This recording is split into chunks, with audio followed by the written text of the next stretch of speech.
Los viejos llamamientos al chauvinismo racial, sexual o religioso, al rabioso fervor nacionalista están empezando a no funcionar. El asunto de quién soy, o si soy bueno o malo, si tendré éxito o no, todo eso se aprende por el camino. Es solo un viaje y podemos cambiarlo en cualquier momento. Es solo una elección, nada de esfuerzo, ni trabajo, ni ahorros de dinero. Me di cuenta de que me había confundido de juego. El juego consistía en averiguar lo que yo era.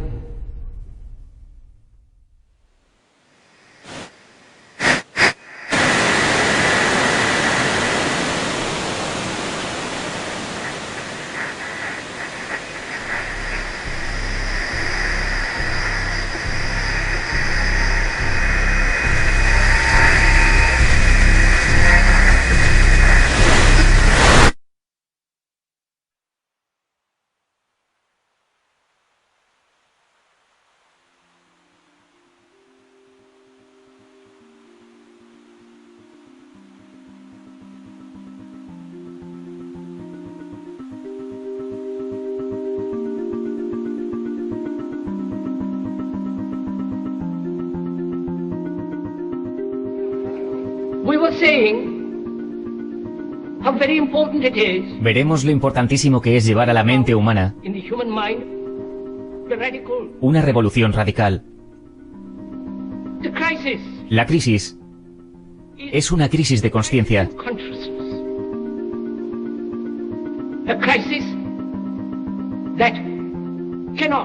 Una crisis que ya no puede aceptar las viejas normas, las viejas pautas, las antiguas tradiciones. Y considerando lo que el mundo es en estos tiempos, con toda su miseria, conflictos, brutalidad destructiva, agresividad, etc. El hombre todavía es como fue. Todavía es brutal, violento, agresivo, codicioso, competitivo. Y ha construido una sociedad en estos términos.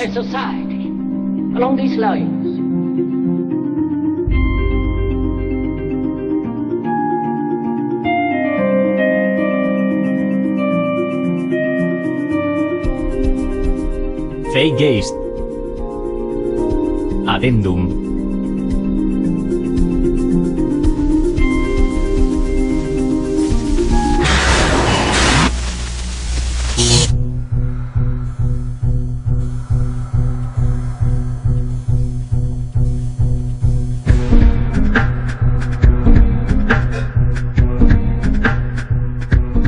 Estar bien ajustado a una sociedad profundamente enferma no es una medida de salud.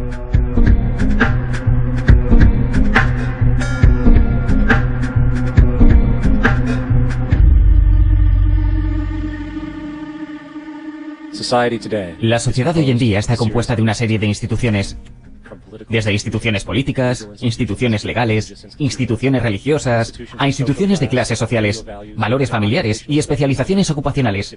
Es evidente la profunda influencia que estas estructuras tradicionalizadas tienen en formar nuestro entendimiento y nuestra perspectiva. Y sin embargo, de todas estas instituciones sociales en las que nacemos, en las que somos dirigidos o que nos condicionan, no parece haber un sistema más dado por sentado y a la vez incomprendido que el sistema monetario. Adoptando casi proporciones religiosas, el sistema monetario establecido existe como una de las formas de fe más incuestionadas que existen. Cómo se crea el dinero, los principios que lo gobiernan y cómo afecta realmente a la sociedad son asuntos que no cotizan en los intereses de la mayoría de la población.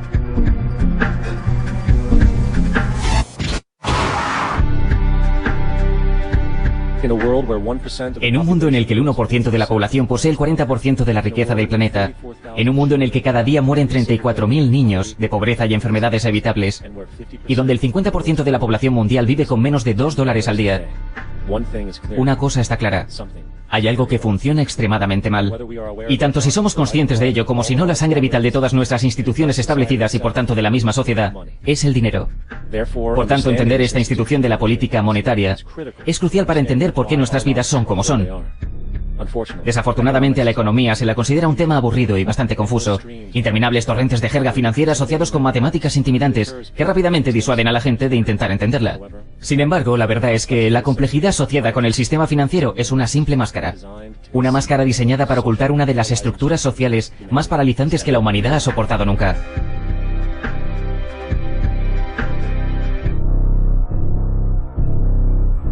1. Nadie vive más esclavizado que aquellos quienes falsamente creen ser libres. Hace unos años, el Banco Central de los Estados Unidos, la Reserva Federal, publicó un documento titulado Mecánica Moderna del Dinero. Esta publicación detallaba la práctica institucionalizada de la creación del dinero, tal y como la utiliza la Reserva Federal y la red de bancos comerciales que soporta. En la página inicial, el documento expone su objetivo. El propósito de este documento es describir el proceso básico de creación de dinero en un sistema bancario de reserva fraccionaria. Procede entonces a describir este proceso de reserva fraccionaria mediante diversa terminología bancaria que podríamos traducir así. El gobierno de los Estados Unidos decide que necesita dinero, así que llama a la Reserva Federal y solicita, digamos, 10 billones de dólares.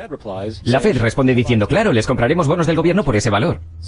Así que el gobierno toma unos trozos de papel, los pinta con unos dibujos con aspecto oficial y los llama bonos del tesoro. Entonces les asignan un valor a estos bonos de 10 billones de dólares y se los envía a la Fed.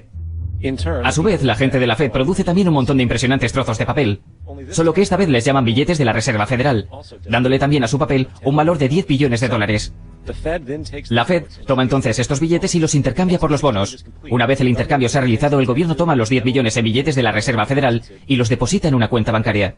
Y desde el momento de su depósito, los billetes se convierten oficialmente en moneda de curso legal, añadiendo 10 billones a la oferta de dinero de los Estados Unidos. Y ahí lo tenemos. 10 billones de dinero nuevo han sido creados. Por supuesto, este ejemplo es una generalización, ya que en realidad esta transacción ocurriría electrónicamente, sin usar papel en absoluto. De hecho, solo el 3% de la oferta de dinero de los Estados Unidos existe en moneda física. El restante 97% existe esencialmente solo en computadoras.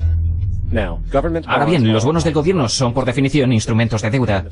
Y cuando la Fed compra estos bonos, con dinero que básicamente ha sido creado de la nada, el gobierno está de hecho prometiendo devolver ese dinero a la Fed. En otras palabras, el dinero se ha creado de una deuda. Esta asombrosa paradoja de cómo dinero o valor puede ser creado de una deuda o una obligación quedará más clara al continuar con este ejercicio. Así pues, el intercambio se ha realizado y ahora hay 10 billones depositados en la cuenta de un banco comercial. Aquí es donde realmente esto se pone interesante, ya que basándose en el principio de la reserva fraccionaria, ese depósito de 10 billones pasa a ser instantáneamente parte de las reservas del banco, igual que cualquier otro depósito. Y en cuanto a los requisitos sobre reservas, según aparece en Mecánica Moderna del Dinero, un banco por requisito legal debe mantener reservas iguales a un porcentaje establecido de sus depósitos. Esto se cuantifica después declarando bajo las regulaciones actuales el requisito de reserva para la mayoría de las cuentas de transacción es del 10%. Esto significa que con un depósito de 10 billones, el 10%, un billón, es retenido como reserva, mientras los otros 9 millones son considerados reserva en exceso y pueden ser utilizados como base para nuevos préstamos. Ahora, es lógico asumir que estos 9 billones son literalmente sacados de los existentes 10 billones depositados. Sin embargo, en realidad este no es el caso. Lo que en realidad sucede es que los 9 billones son simplemente creados de la nada, además de los 10 billones de dólares depositados. Así es como la oferta de dinero se expande. Como se expone en Mecánica Moderna del Dinero, por supuesto los bancos no hacen realmente efectivos los préstamos con el dinero que reciben como depósitos. Si hicieran esto, no se crearía dinero adicional. Lo que hacen al conceder préstamos es aceptar pagarés, a cambio de créditos, para la cuenta de los prestatarios. En otras palabras, los 9 billones pueden ser creados de la nada, simplemente porque hay una demanda por un préstamo por esa cantidad y porque hay 10 billones depositados para satisfacer los requisitos de reserva. Ahora, asumamos que alguien entra en un banco y pide prestados los recién disponibles 9 billones de dólares. Lo más probable es que a su vez esa persona tome el dinero y lo deposite en su propia cuenta bancaria. El proceso luego se repite, ya que esos depósitos se convierten en parte de las reservas del banco. El 10% se separa y a su vez el 90% de los 9 billones. Es decir, 8,1 billones están ahora disponibles como nuevo dinero generado para nuevos préstamos. Y por supuesto esos 8,1 billones pueden ser prestados y redepositados creando 7,2 billones adicionales. Después 6,5, 5,9 billones, etc. Este ciclo de depósito, creación de dinero, préstamo, puede técnicamente continuar hasta el infinito. El resultado matemático es que cerca de 90 billones de dólares pueden crearse a partir de los 10 billones originales. En otras palabras, por cada depósito realizado en el sistema bancario, pueden crearse una burbuja de 9 veces el monto de dicho depósito. ¿Necesitado de dinero? Pídale al Atento Bank of America una taza de dinero instantáneo tranquilizador. DINERO, en forma de conveniente préstamo personal. Así que ahora que comprendemos cómo se crea el dinero por este sistema bancario de reserva fraccionaria, podría ocurrírsenos una pregunta lógica pero de difícil respuesta. ¿Qué es lo que le da valor a este nuevo dinero creado? La respuesta es el dinero que ya existe. El nuevo dinero esencialmente le roba valor al dinero existente. ya que el monto total de dinero va creciendo independientemente de la demanda de bienes y servicios. Y como la oferta y la demanda deben equilibrarse, los precios suben disminuyendo el poder adquisitivo de cada dólar. Esto generalmente se conoce como inflación. Y la inflación es esencialmente un impuesto oculto a la gente. ¿Cuál es el consejo que uno generalmente recibe? Es este: aumenten la moneda. No dicen degraden la moneda, no dicen devalúen la moneda, no dicen estafen a las personas que están a salvo, dicen bajen los tipos de interés. El engaño real es cuando distorsionamos el valor del dinero. Cuando creamos dinero de la nada no tenemos más ahorros. Y sin embargo sí existe lo que llamamos capital. Así que mi pregunta se reduce a esto: ¿cómo diablos podemos esperar resolver los problemas de inflación? Esto es el aumento de la oferta de dinero con más inflación. Por supuesto, no se puede. El sistema de reserva fraccionaria y su expansión monetaria asociada es inherentemente inflacionario, ya que el hecho de aumentar la oferta monetaria sin existir una expansión proporcional de bienes y servicios en la economía degradará siempre la moneda. De hecho, un rápido vistazo a los valores históricos del dólar americano, comparado con la oferta monetaria, confirma este punto de forma definitiva. La relación inversamente proporcional es obvia. Un dólar de 1913 equivale a 21,60 dólares del 2007. Eso significa un 96% de la devaluación desde que se creó la Reserva Federal. Y si esta realidad de inflación perpetua y estructural parece absurda y autodestructiva, esperen un segundo, ya que sin razón es quedarse cortos respecto a cómo opera realmente nuestro sistema financiero, puesto que en nuestro sistema financiero, el dinero es deuda, y deuda es dinero. He aquí un gráfico de la oferta monetaria de Estados Unidos desde el 50 hasta 2006. Y aquí un gráfico de la deuda nacional de Estados Unidos durante el mismo periodo. Qué interesante es que las tendencias sean virtualmente las mismas, ya que cuanto más dinero hay, más deuda hay. Cuanta más deuda hay, más dinero hay. Para decirlo de manera diferente, cada dólar en su cartera es adeudado a alguien por alguien. Ya que recuerde, la única manera en la que el dinero se crea es mediante préstamos. Por tanto, si todos en el país pudieran pagar todos los créditos, incluyendo al gobierno, no habría un solo dólar en circulación. Si no hubiera deuda en nuestro sistema monetario, no habría dinero alguno. De hecho, la última vez en la historia de Estados Unidos en que la deuda nacional fue completamente pagada fue en 1835, después de que el presidente Andrew Jackson cerrara el Banco Central que antecedió a la Reserva Federal. De hecho, toda la plataforma política de Jackson giraba fundamentalmente en este hecho, sobre su compromiso de cerrar el Banco Central, llegando a declarar que los intentos descarados efectuados por el actual banco de controlar al gobierno no son sino premoniciones de la suerte que le espera al pueblo de Estados Unidos si se les engañara para perpetuar esta institución o con la fundación de una parecida. Desafortunadamente, este mensaje tuvo una corta vida, y los banqueros internacionales triunfaron instalando otro banco central en 1913, la Reserva Federal. Y mientras esta institución exista, la deuda perpetua está garantizada. Hasta el momento hemos discutido la realidad de que el dinero se crea del endeudamiento a través de préstamos. Esos préstamos están apoyados en las reservas bancarias y las reservas derivan de depósitos. Y mediante este sistema de reserva fraccionaria, cualquier depósito puede originar 9 veces el valor original. A su vez, devaluar la oferta de dinero aumenta los precios en la sociedad. Y como todo el dinero es creado por el endeudamiento y circula al azar a través del comercio, las personas se van alejando de su deuda original. Y se crea un desequilibrio donde las personas son forzadas a competir por el trabajo para poder sacar dinero suficiente de la oferta de dinero para cubrir su coste de vida.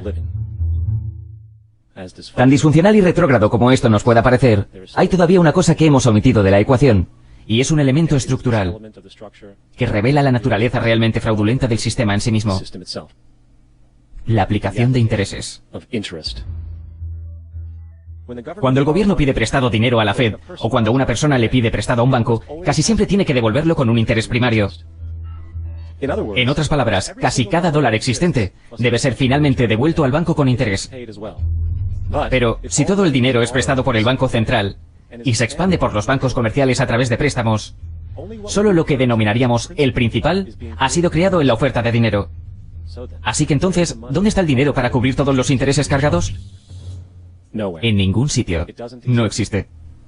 Las ramificaciones de esto son asombrosas, ya que la cantidad de dinero que se debe a los bancos siempre excederá la cantidad de dinero que está disponible en circulación. Por eso la inflación es una constante en la economía, porque siempre hace falta nuevo dinero para cubrir el perpetuo déficit inherente al sistema causado por la necesidad de pagar intereses. Esto también significa que matemáticamente los impagos y las bancarrotas son literalmente parte integral del sistema, y siempre existirán los pobres bolsillos de la sociedad que sufrirán la peor parte del mismo. Una analogía sería un juego de sillas musicales, ya que cuando la música se para, alguien se queda sin refugio. Y de eso se trata. Invariablemente se transfiere riqueza verdadera del individuo a los bancos, ya que si uno no es capaz de pagar su hipoteca, ellos se quedan con tu propiedad. Esto le pone a uno particularmente furioso cuando se da cuenta de que no solo el impago es inevitable, debido a la práctica de la reserva fraccionaria, sino también por el hecho de que el dinero que el banco te ha prestado en ningún momento ha existido legalmente. En 1969 hubo un juicio en Minnesota a un hombre llamado Jerome Daly. Denunciaba la ejecución de su hipoteca por el banco que le había prestado el dinero. Su argumento era que un contrato de hipoteca requiere que las dos partes, él y el banco, pongan sobre la mesa una propiedad legítima para el intercambio. En lenguaje legal, esto se llama contrapartida. Contrapartida, base de un contrato. Un contrato se basa en el intercambio de una forma de contrapartida por otra. El señor Daly explicó que el dinero no era de hecho propiedad del banco, ya que había sido creado de la nada en cuanto se firmó el acuerdo para el préstamo. ¿Recuerdan lo que mecánica moderna del dinero decía sobre los préstamos? Lo que hacen al conceder préstamos es aceptar letras de cambio a cambio de créditos. Las reservas no cambian debido a las transacciones del préstamo. Sin embargo, los depósitos derivados de los créditos se suman al total de los depósitos del sistema bancario. En otras palabras, el dinero no sale de los activos del banco. El banco simplemente se lo inventa, sin poner nada propio sobre la mesa, excepto una obligación teórica sobre el papel. Al avanzar el juicio fue el turno de declarar del presidente del banco, el señor Morgan. Y en el memorándum personal del juez recuerda que el demandante, el presidente del banco, decía y admitía que en combinación con el Banco de la Reserva Federal, realmente creaba dinero y créditos en sus libros al anotarlos en su contabilidad. El dinero y el crédito existían por primera vez cuando ellos lo creaban, y el señor Morgan admitió que no había ley o estatuto en los Estados Unidos que le diera derecho a hacer eso. Debe existir una contraprestación legal ofrecida para respaldar el billete. El jurado concluyó que no había contraprestación legal y estoy de acuerdo. Después añadió también poéticamente, solo Dios puede crear algo de valor de la nada. Y basándose en esto, el tribunal rechazó la petición de ejecución de la hipoteca. Y Daly pudo quedarse con su casa. Las implicaciones de esta decisión jurídica son inmensas, ya que cada vez que el banco te presta dinero, sea para una hipoteca o un cargo a tu tarjeta de crédito, el dinero que te dan no solo es falso, sino que es una forma ilegal de contrapartida. Y por lo tanto, te exime de devolver el préstamo, ya que el dinero nunca fue propiedad del banco. Desafortunadamente, estas consideraciones legales son ocultadas e ignoradas, y el juego de transferencia perpetua de la riqueza y deuda perpetua continúa. Y esto nos lleva a la pregunta definitiva. ¿Por qué? Durante la Guerra Civil Americana, el presidente Lincoln ignoró los préstamos a alto interés que los bancos europeos ofrecían y decidió hacer lo que los padres fundadores abogaban, que es crear una moneda independiente e inherentemente libre de deuda. Se la llamó el Greenback. Poco después de que se tomara esta medida, un documento interno circuló entre los bancos privados americanos y británicos diciendo: la esclavitud no es más que ser propietario del trabajo y lleva consigo el cuidado de los trabajadores, mientras que el plan europeo es que sea el capital el que controle el trabajo controlando los salarios. Esto puede hacerse controlando el dinero, pero no podemos permitir el greenback ya que no lo podemos controlar.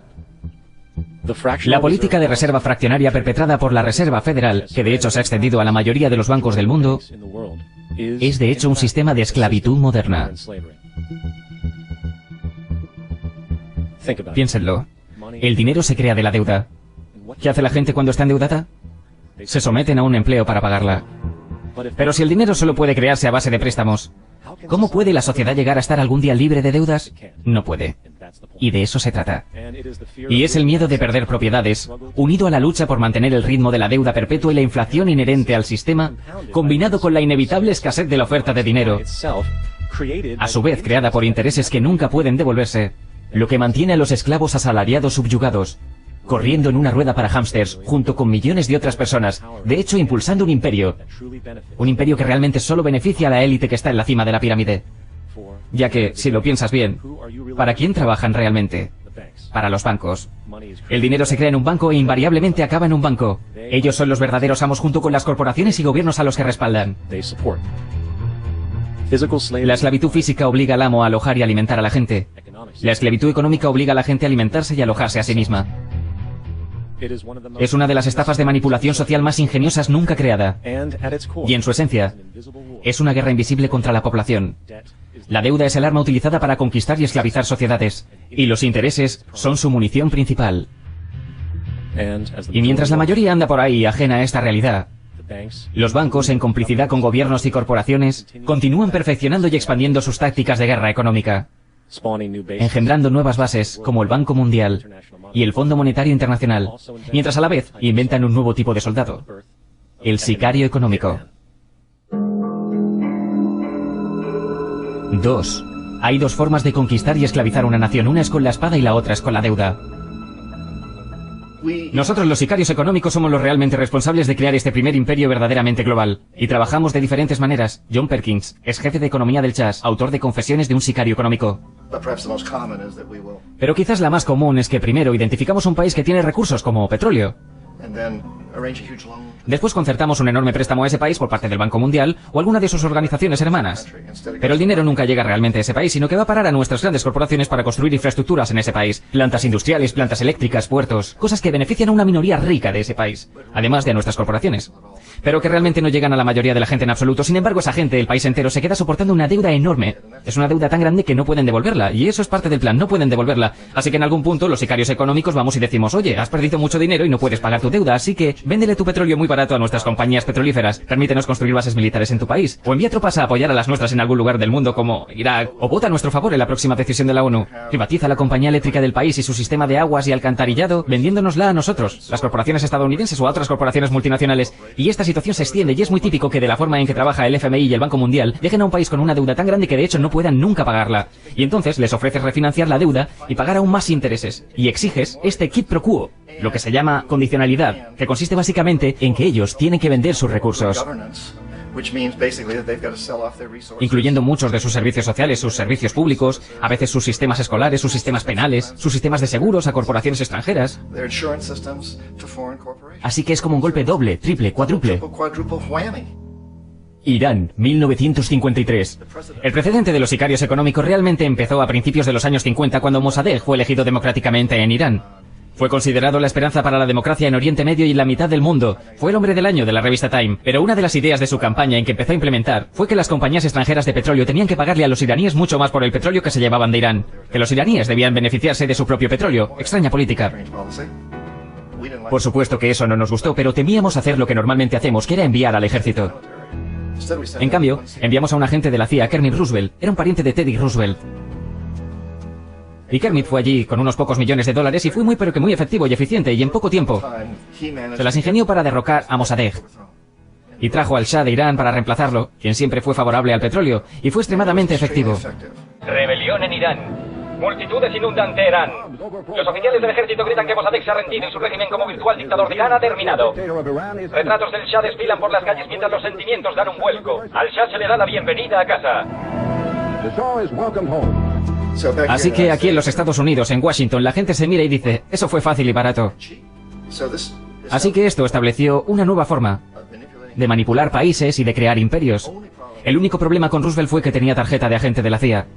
Y si era atrapado, las consecuencias podían ser muy pero que muy serias. Así que muy rápidamente se tomó la decisión de usar consultores privados, encauzar el dinero a través del Banco Mundial, o el FMI, o alguna agencia por el estilo, y reclutar a personas como yo que trabajaban para compañías privadas. Así que si nos atrapaban, no traería consecuencias gubernamentales. Guatemala, 1954.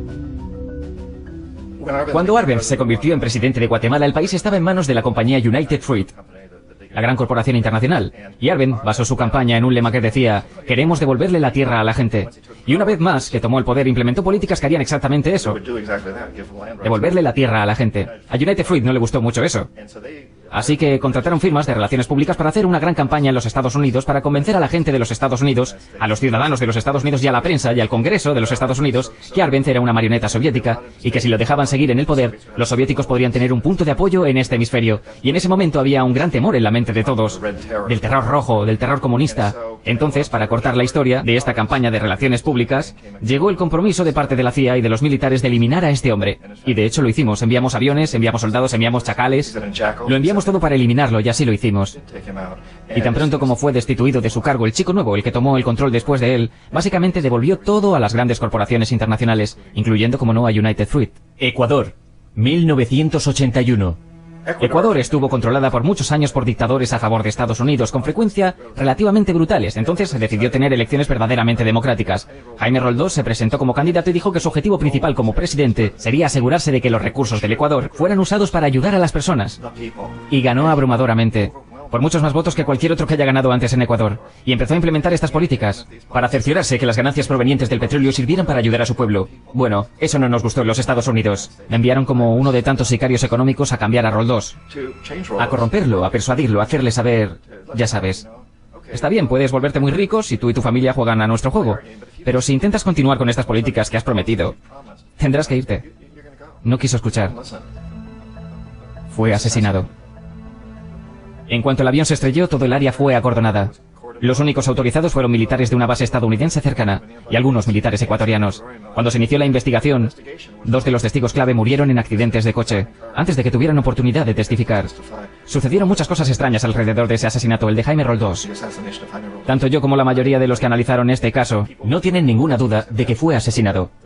Y por supuesto, en mi posición de sicario económico, obviamente esperaba que algo le sucediera a Jaime, ya fuera un golpe de estado o un asesinato, no estaba seguro, pero tenía que ser eliminado porque no se estaba dejando corromper. De la manera que nosotros queríamos hacerlo, claro. Panamá, 1981. Omar Torrijos, el presidente de Panamá, fue uno de mis favoritos. Realmente me gustaba, era muy carismático, era un tipo que realmente quería ayudar a su país. Y cuando traté de sobornarlo o corromperlo me dijo, mira Juan, me llamaba Juanito. Mira Juanito, no necesito el dinero. Lo que realmente necesito es que mi país sea tratado con justicia.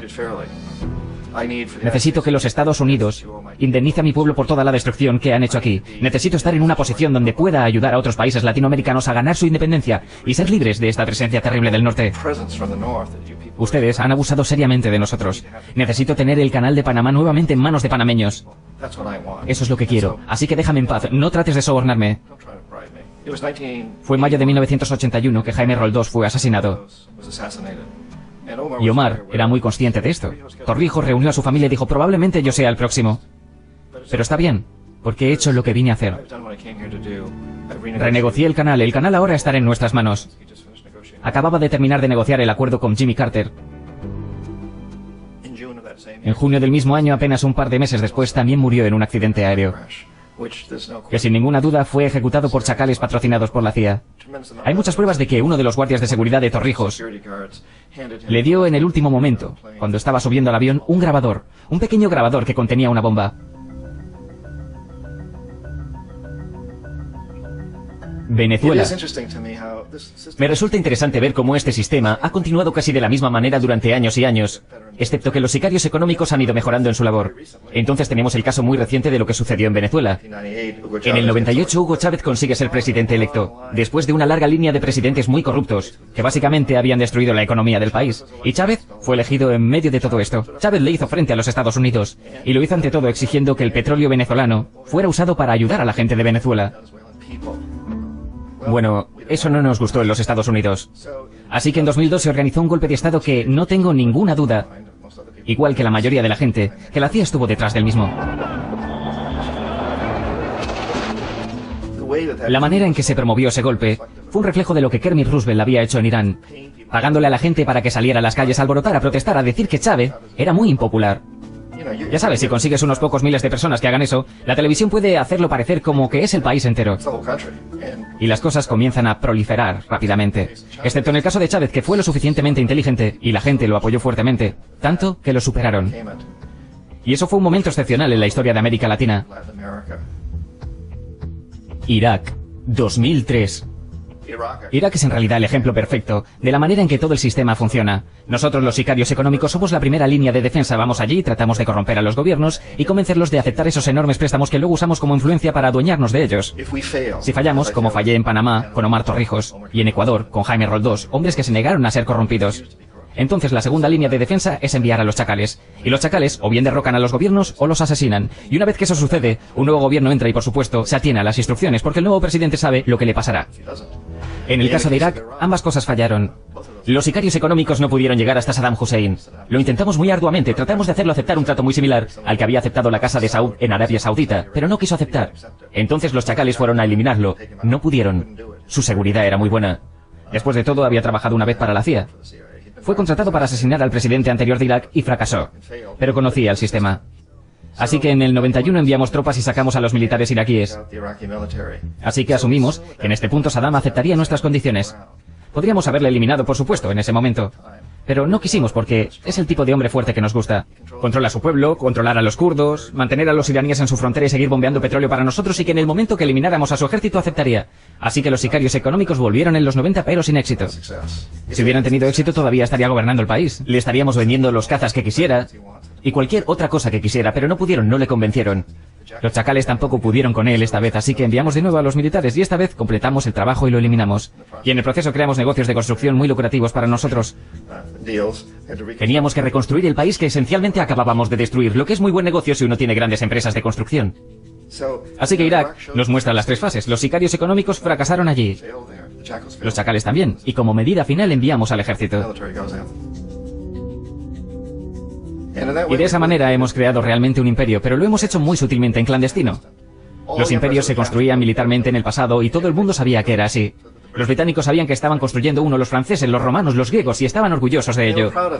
Siempre tenían alguna excusa como extender la civilización o alguna religión.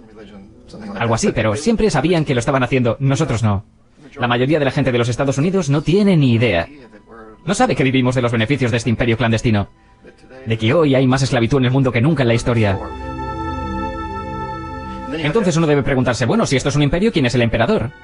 Obviamente nuestros presidentes de los Estados Unidos no son emperadores. Un emperador es alguien a quien no se elige, no sirve por un tiempo limitado. Y no responde ante nadie, esencialmente. Así que no podemos calificar a nuestros presidentes de eso. Pero tenemos lo que yo considero lo equivalente a un emperador. Y es lo que llamo corporatocracia. La corporatocracia es este grupo de hombres que dirigen las grandes corporaciones. Y realmente actúan como el emperador de este imperio. Controlan los medios o bien directamente siendo sus propietarios o con la publicidad. Controlan a la mayoría de nuestros políticos porque financian sus campañas.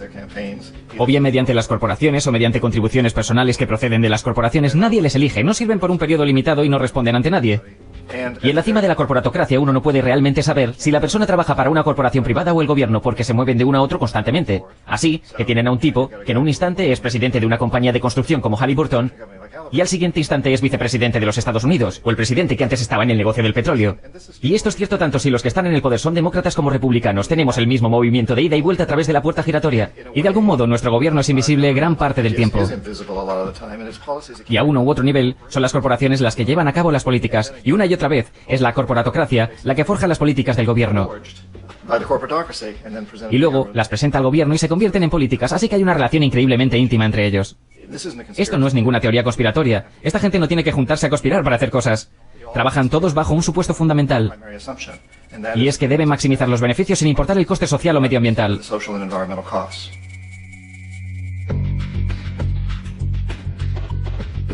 Este proceso de manipulación por parte de la corporatocracia, mediante el uso de la deuda, el soborno y el derrocamiento político, se llama globalización.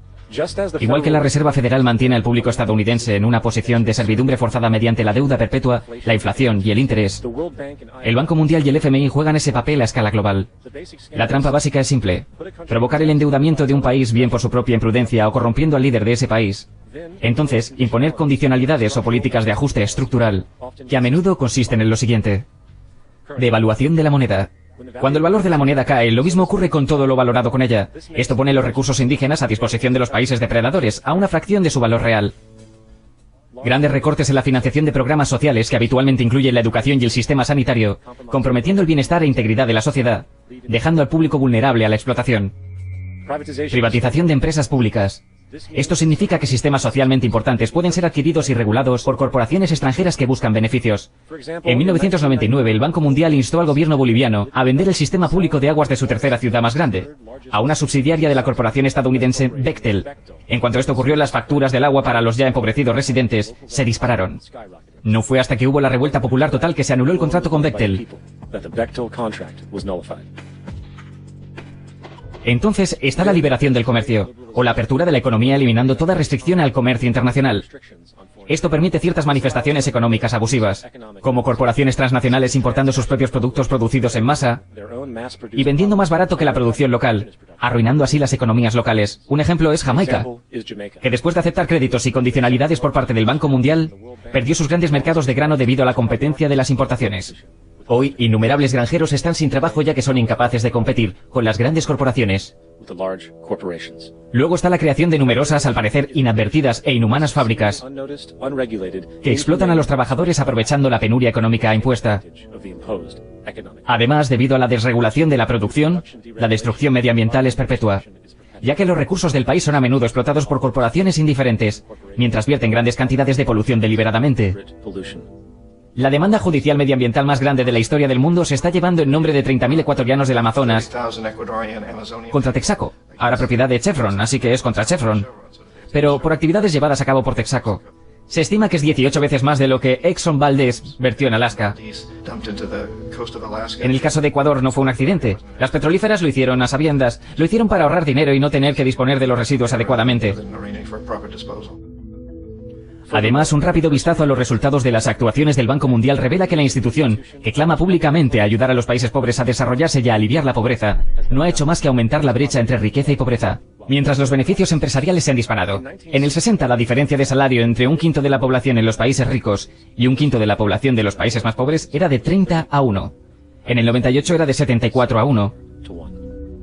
Mientras el PIB global aumentó un 40% entre el 70 y 85, el número de pobres aumentó un 17%. Mientras en 1985 y 2000, el número de los que viven con menos de $1 al día aumentó un 18%. Incluso el Comité Económico Conjunto del Congreso de los Estados Unidos admitió que el porcentaje de éxito de los proyectos del Banco Mundial es un mero 40%. A finales de los 60 el Banco Mundial intervino en Ecuador con grandes préstamos. Durante los 30 años siguientes la pobreza creció del 50 al 70%. El desempleo o empleo precario creció del 15% al 70%.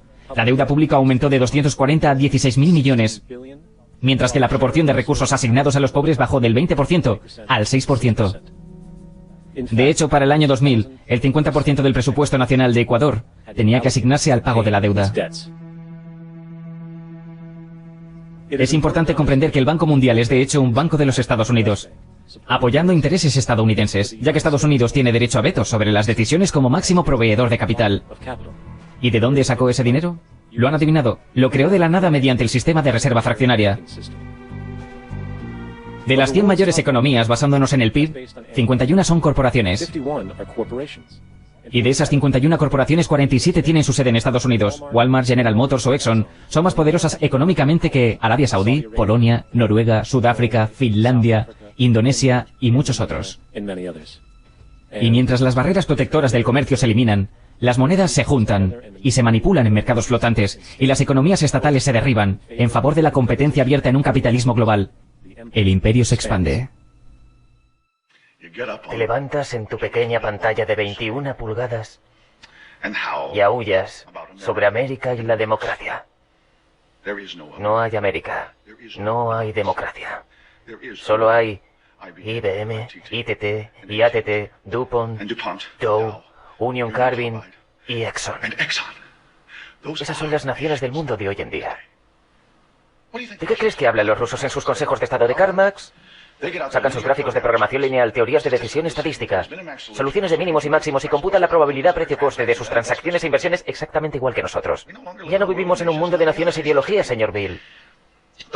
El mundo es un complejo de corporaciones, inexorablemente determinado por las inmutables leyes de los negocios. El mundo es un negocio, señor Bill. Tomados acumulativamente, la integración del mundo común, todo particularmente en términos de globalización económica y las míticas cualidades del libre mercado capitalista, representan un verdadero imperio en sí mismos. Pocos han sido capaces de escapar a los ajustes estructurales y condicionalidades del Banco Mundial, el FMI o los arbitrajes de la Organización Mundial de Comercio. Instituciones financieras internacionales que, aún siendo inadecuadas, determinan lo que significa globalización económica. Tal es el poder de la globalización que durante nuestras vidas es muy probable que veamos la integración equilibrada o no de todas las economías nacionales del mundo en un solo sistema global de libre mercado. Un puñado de poderes económicos está tomando el control del mundo. Poderes que dominan los recursos naturales que necesitamos para vivir mientras controlan a la vez el dinero que necesitamos para obtener estos recursos. El resultado final será un monopolio mundial, basado no en la vida humana, sino en el poder financiero y corporativo. Y mientras la desigualdad crece naturalmente, más y más gente se desespera. Así que el establishment se ha visto obligado a idear una nueva manera de tratar con cualquiera que desafíe el sistema. Es el nacimiento del terrorista. El término terrorista es una distinción vacía diseñada para cualquier persona o grupo que decida desafiar al establishment. No hay que confundir esto con la ficticia Al-Qaeda, que era de hecho el nombre de una base de datos de los muyahidines apoyados por Estados Unidos en los años 80. La verdad es que no hay ningún ejército o grupo terrorista llamado Al-Qaeda y cualquier oficial de inteligencia lo sabe, pero hay una campaña de propaganda para hacer que el público crea en la presencia de una entidad identificada. El país detrás de esta propaganda son los Estados Unidos. En 2007 el Departamento de Defensa recibió $161.800 millones para la llamada guerra global contra el terrorismo. Según el Centro Nacional de Antiterrorismo, en 2004 apenas 2.000 personas murieron internacionalmente por actos terroristas. De ese número, 70 eran estadounidenses. Usando este número, como media general, lo que es extremadamente generoso, es interesante notar que el doble de gente muere de alergias a los cacahuetes al año que por actos terroristas. Al mismo tiempo, la causa principal de muerte en los Estados Unidos son las enfermedades coronarias, que matan a unas 450.000 personas al año. Y en 2007, la asignación de fondos gubernamentales para la investigación de este problema fue de unos 3.000 millones. ¿Qué significa esto? Pues que en 2007 el gobierno gastó 54 veces más para evitar el terrorismo que para prevenir la enfermedad que mata a 6.600 veces más gente anualmente que el terrorismo.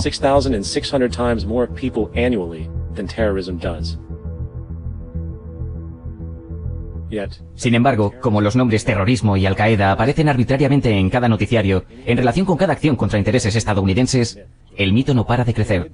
A mediados de 2008, el fiscal general de los Estados Unidos propuso de hecho que el Congreso de los Estados Unidos declarara oficialmente la guerra contra la fantasía. Sin mencionar que desde julio de 2008 hay ahora más de 1 millón de personas en la lista de gente a vigilar por terrorismo en los Estados Unidos. Estas llamadas medidas antiterroristas, por supuesto, no tienen nada que ver con protección social, y todo que ver con preservar el establishment, entre el creciente sentimiento de antiamericanismo, tanto a nivel nacional como internacional, que está fundado legítimamente en la expansión del imperio corporativo de codicia, que está explotando el mundo. Los verdaderos terroristas de nuestro mundo no se reúnen en la oscuridad a medianoche, o gritan "Alá es grande" antes de alguna acción violenta. Los verdaderos terroristas de nuestro mundo visten trajes de $5.000 y trabajan en las posiciones más altas del gobierno y del mundo de los negocios. Entonces, ¿qué hacemos?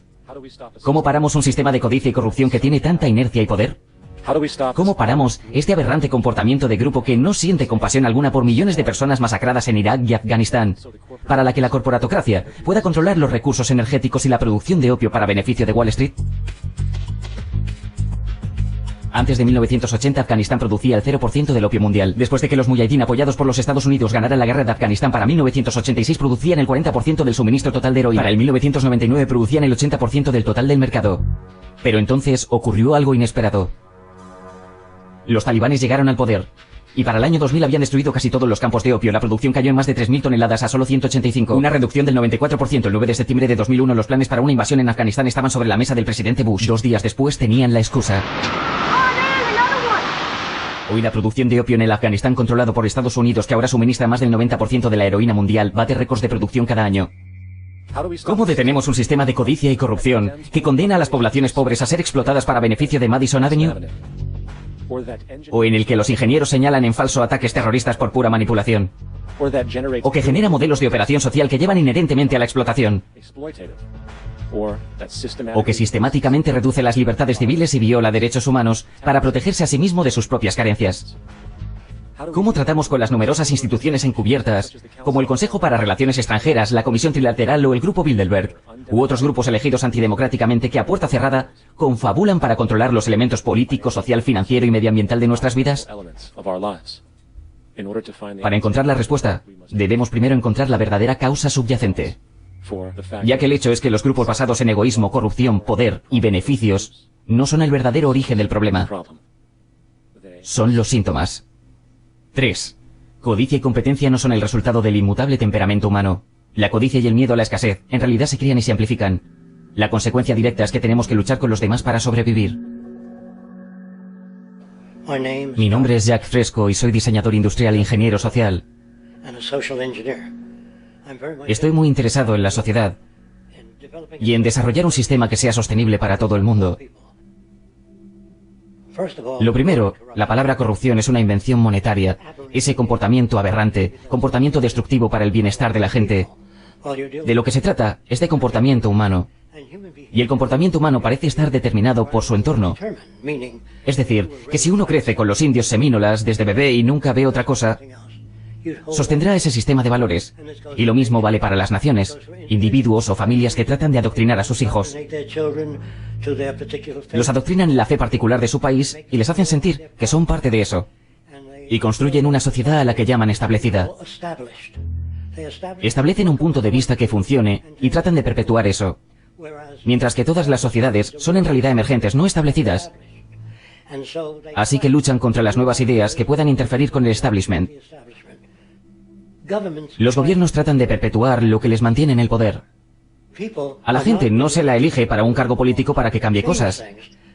Se les elige para que mantengan las cosas como están. Así pues, el fundamento de la corrupción está en nuestra sociedad. Quiero dejar esto claro. Todas las naciones son básicamente corruptas, porque tienden a conservar las instituciones ya existentes. No pretendo ni elevar ni degradar a todas las naciones, pero el comunismo, socialismo, fascismo, el sistema de libre empresa y todas las demás subculturas son la misma. Son todas fundamentalmente corruptas.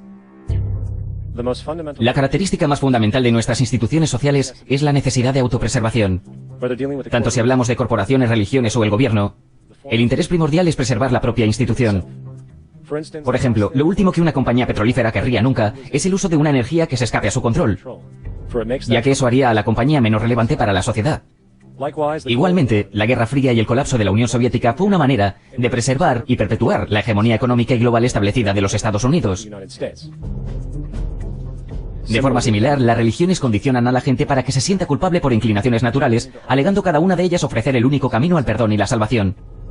Y en el corazón de esta autopreservación institucional está el sistema monetario, ya que es el dinero el que provee los medios para la supervivencia y el poder.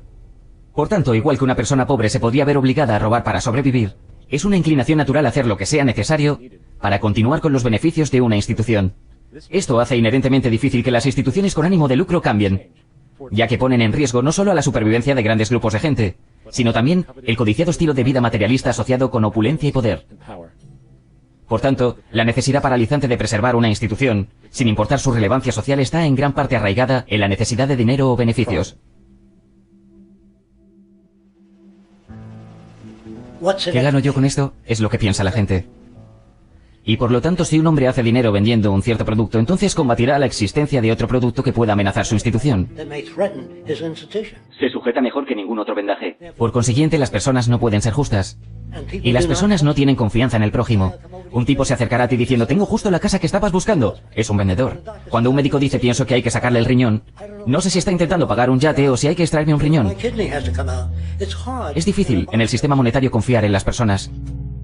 Si usted viene a mi negocio y yo le digo, esta lámpara es muy buena. Pero la lámpara del negocio del lado es mucho mejor. Mi negocio no duraría mucho tiempo. No funcionaría. Si fuera ético, no funcionaría. Así que cuando dice que la industria se preocupa por la gente, eso no es verdad. No puede permitirse ser ético. Así que su sistema no está hecho para atender el bienestar de la gente. Si usted todavía no lo entiende, no habría subcontratación de trabajo si se preocuparan por la gente. La industria no se preocupa, solo contratan a la gente porque esa labor todavía no se ha automatizado. Así que no hablen de decencia o ética. No podemos permitirnos eso y aún así continuar en el negocio. Es importante señalar que cualquiera que sea el sistema social, fascista, socialista, capitalista o comunista, el mecanismo subyacente sigue siendo el dinero, el trabajo y competencia. La China comunista no es menos capitalista que Estados Unidos. La única diferencia es el grado de intervención estatal en la economía. La realidad es que el monetarismo, por así decirlo, es el verdadero mecanismo que dirige los intereses de todos los países del planeta. La variante más agresiva y dominante del monetarismo es el sistema de libre empresa. La perspectiva fundamental, tal y como fue planteada por los primeros economistas del libre mercado, como Adam Smith, es que el interés individual y la competencia llevan a la prosperidad de la sociedad, ya que la competencia crea incentivos que motivan a la gente a perseverar. Sin embargo, de lo que no se habla es de cómo una economía basada en la competencia lleva invariablemente a la corrupción estratégica, consolidación del poder y la riqueza, estatificación social, parálisis tecnológica, explotación laboral y, al final, a una forma encubierta de dictadura a cargo de una élite rica. La palabra corrupción es definida con frecuencia como perversión moral. Si una empresa lanza desperdicios tóxicos al océano para ahorrar dinero, la mayoría de la gente reconocerá que es un comportamiento corrupto. En un nivel más soterrado, cuando Walmart se radica en una pequeña ciudad y fuerza el cierre de pequeños negocios que no pueden competir, aparece una zona gris. Porque, ¿qué es exactamente lo que Walmart está haciendo mal? ¿Por qué deberían preocuparse por los negocios familiares que destruyen? Pero más útil aún, cuando una persona es despedida de su trabajo debido a que se inventó una nueva máquina, una máquina que puede hacer el trabajo por menos dinero, las personas tienden a aceptar eso como, así son las cosas, sin ver la corrupción inhumana inherente a esa acción. Porque el hecho es que, ya sea arrojando un desperdicio tóxico, monopolizando el mercado o reduciendo la fuerza laboral, el motivo es el motivo. Beneficios. Existen diferentes grados del mismo mecanismo de autoprotección, que siempre coloca el bienestar de la gente por debajo de la ganancia. Por consiguiente, la corrupción no es solo un subproducto del monetarismo, Es su verdadero fundamento. Y mientras muchas personas reconocen esta tendencia en uno u otro grado, la mayoría continúa ignorante a las amplias ramificaciones de tener este tipo de mecanismo egoísta como guía mental en la sociedad. Documentos internos demuestran que la compañía sabía positivamente que tenían un medicamento que estaba infectado por el virus del SIDA. Europa, Asia y América Latina, el gobierno de Estados Unidos permitió que esto sucediera. Retiraron el producto del mercado de Estados Unidos y lo distribuyeron en Francia. La FDA permitió que sucediera esto y ahora el gobierno mira para otro lado. Miles de inocentes hemofílicos han muerto de SIDA. La compañía sabía que estaba infectada con el virus del SIDA. Lo distribuyeron porque querían convertir este desastre en ganancias. Así que ya ve, la corrupción es inherente al sistema. Estamos todos estafándonos unos a otros y no podemos esperar decencia en este estado de las cosas. Un sentimiento de que no saben a quién elegir. Piensan en términos de democracia, lo cual no es posible en la economía basada en el monetarismo. Si usted tiene más dinero para publicitar su puesto, el puesto que usted desea en el gobierno, eso no es democracia. Sirve a aquellos en posiciones de ventaja.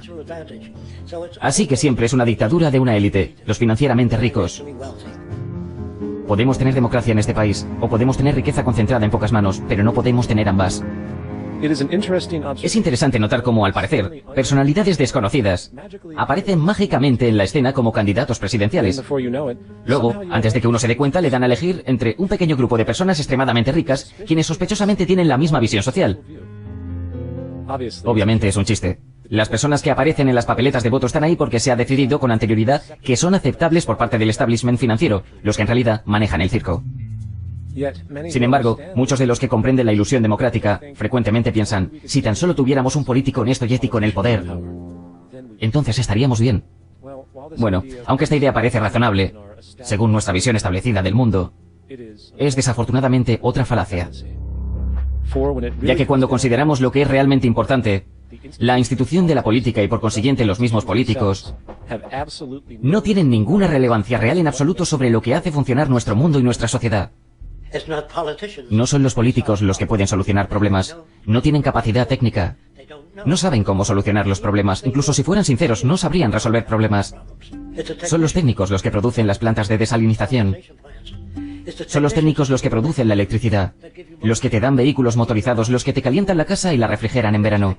Es la tecnología la que resuelve los problemas, no la política. Los políticos no pueden resolver problemas debido a que no tienen la formación para ello. Muy pocas personas hoy en día se detienen a considerar qué es lo que en realidad mejora sus vidas.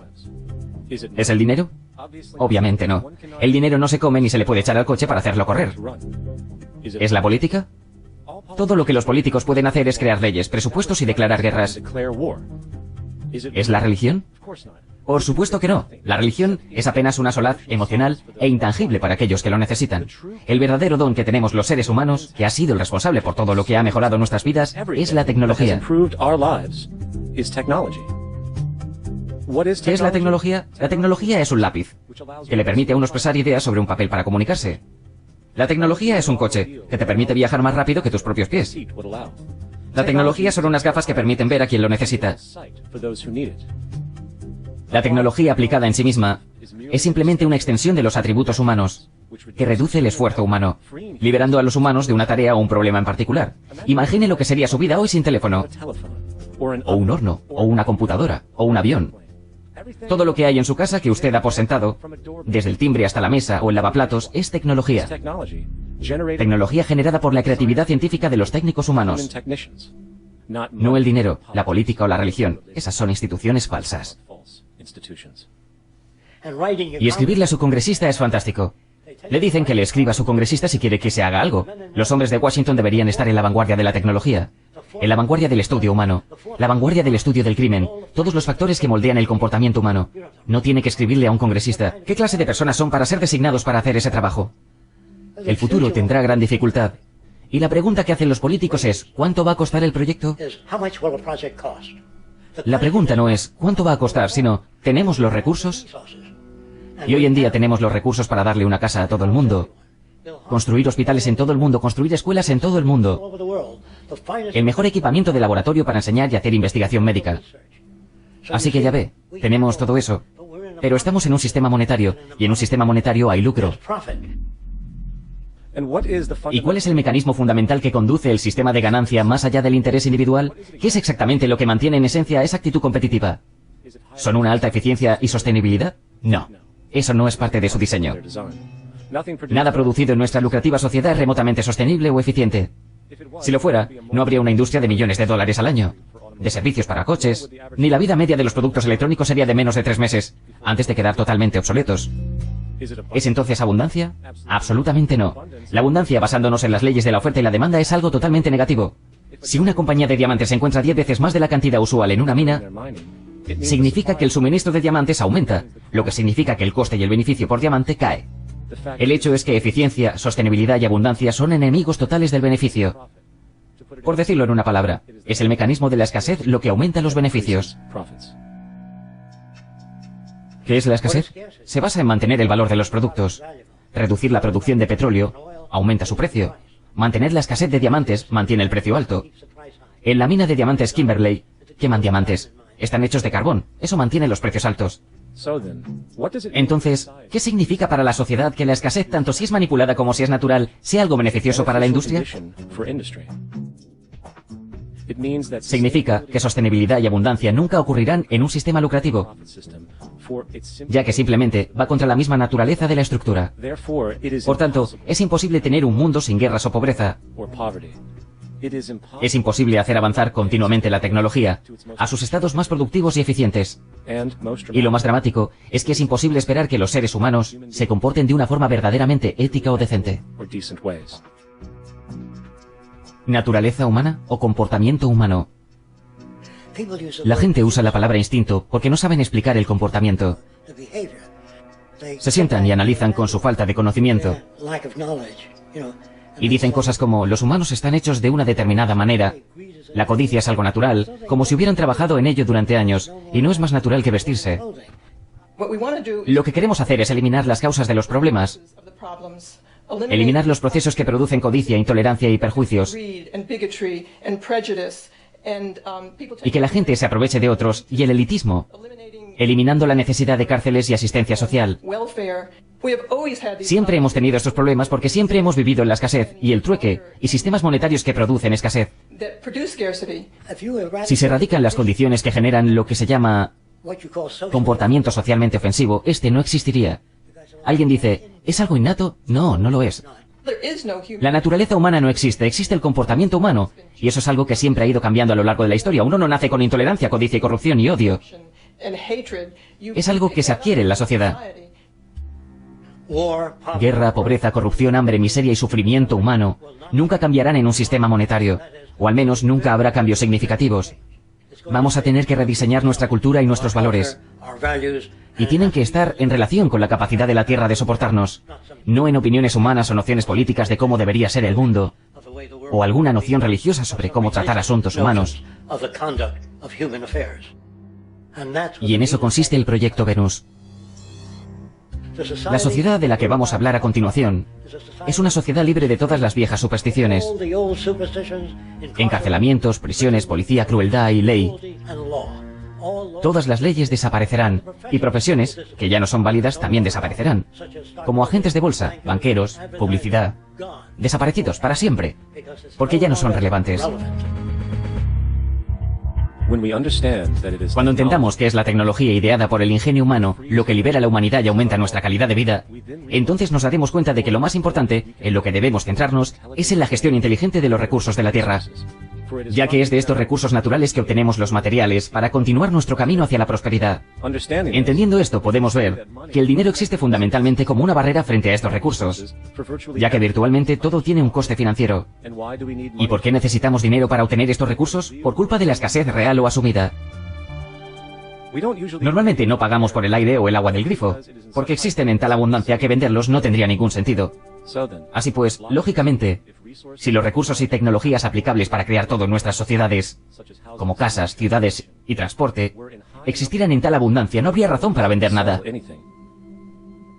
Igualmente, si la automatización y la maquinaria fueran tan tecnológicamente avanzadas como para liberar a los humanos del trabajo, no habría necesidad de trabajar. Y con estos aspectos sociales ya cubiertos, no habría tampoco necesidad ninguna de dinero. Así que la pregunta definitiva sigue siendo, ¿tenemos suficientes recursos en la Tierra y conocimiento tecnológico para crear una sociedad tan abundante que todo lo que tenemos ahora estuviera disponible sin una etiqueta de precio y sin la necesidad de someterse a un empleo? Sí, sí que lo tenemos. Tenemos los recursos y la tecnología para permitir un mínimo de esto. Y la capacidad de elevar el estándar de vida a tal nivel que la gente del futuro echaría la vista atrás a nuestra actual civilización y se asombraría de lo primitiva e inmadura que era nuestra sociedad. Lo que el Proyecto Venus propone es un sistema totalmente diferente, actualizado a los conocimientos que tenemos hoy en día. Nunca les hemos propuesto a los científicos el problema de cómo diseñar una sociedad que elimine los trabajos aburridos y monótonos, que elimine los accidentes de transporte, que permita a la gente tener un alto nivel de vida, que elimine los venenos de nuestros alimentos, que nos dé otras fuentes de energía que sean limpias y eficientes. Podemos hacer todo eso.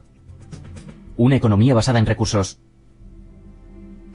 La gran diferencia entre una economía basada en recursos y un sistema monetario es que la economía basada en recursos se preocupa de verdad por las personas y su bienestar, mientras que el sistema monetario está ya tan distorsionado que la preocupación por las personas es realmente secundaria. Si es que existe en absoluto. Los productos se producen según el dinero que pueden dar. Si hay un problema en la sociedad pero resolverlo no va a dar dinero, no se resolverá. La economía basada en recursos no se parece a nada que se haya intentado antes. Y con toda nuestra tecnología actual podemos crear abundancia. Podría usarse para mejorar el nivel de vida de todo el mundo. Abundancia en todo el mundo si utilizamos nuestra tecnología con sabiduría y cuidamos el medio ambiente. Es un sistema muy diferente y es muy difícil hablar de él, porque el público no está suficientemente informado de cuál es el estado de la tecnología. Energía. Hoy en día no tenemos por qué quemar combustibles fósiles. No tenemos por qué usar nada que contamine el medio ambiente. Hay muchas fuentes de energía disponibles. Las energías alternativas que propone el establishment, como hidrógeno, biomasa e incluso la nuclear, son altamente insuficientes, peligrosas, y existen solo para perpetuar la estructura lucrativa que la industria ha creado. Cuando miramos más allá de la propaganda y las soluciones que las compañías energéticas proponen, encontramos un torrente aparentemente interminable de energía limpia, abundante y renovable para generar potencia. La energía solar y eólica son bien conocidas por el mundo, pero el verdadero potencial de estos medios permanece acallado. La energía solar, derivada del sol, tiene tal abundancia que una hora de luz a mediodía contiene más energía que la que el mundo entero consume en un año. Si pudiéramos capturar el 1% de esta energía, el mundo no tendría que usar petróleo, gas o ninguna otra. La cuestión no es la disponibilidad, sino la tecnología para aprovecharla. Y existen muchos medios avanzados en la actualidad que podrían lograr eso.